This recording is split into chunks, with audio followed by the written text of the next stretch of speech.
In this short tutorial, I will show you how to turn on dark mode on your Android device. Dark mode is a popular feature that changes the colors of your phone's interface to darker tones, making it easier on the eyes and saving battery life. To get started, swipe down on your phone's home screen. What you want to do next is tap on the gear icon at the top right corner of the screen. Once you are on the settings menu, scroll down a bit and tap display. Now at the top, you can see light and dark, which means light mode and dark mode, and currently it's set to light mode. So to turn on dark mode on your Android device, simply tap on dark. Now you've successfully enabled dark mode on your Android device.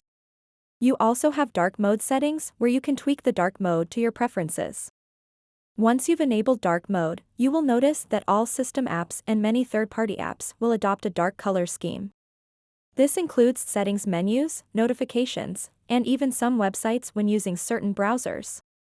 To switch back to the default light mode, simply follow the same steps and select light. So that wraps up this tutorial. If you have any questions about this whole process, please let me know in the comments section below. And if this video helped you out, please give it a big thumbs up and subscribe to this channel for more tutorial videos like this one. Thank you so much for watching and have a good day.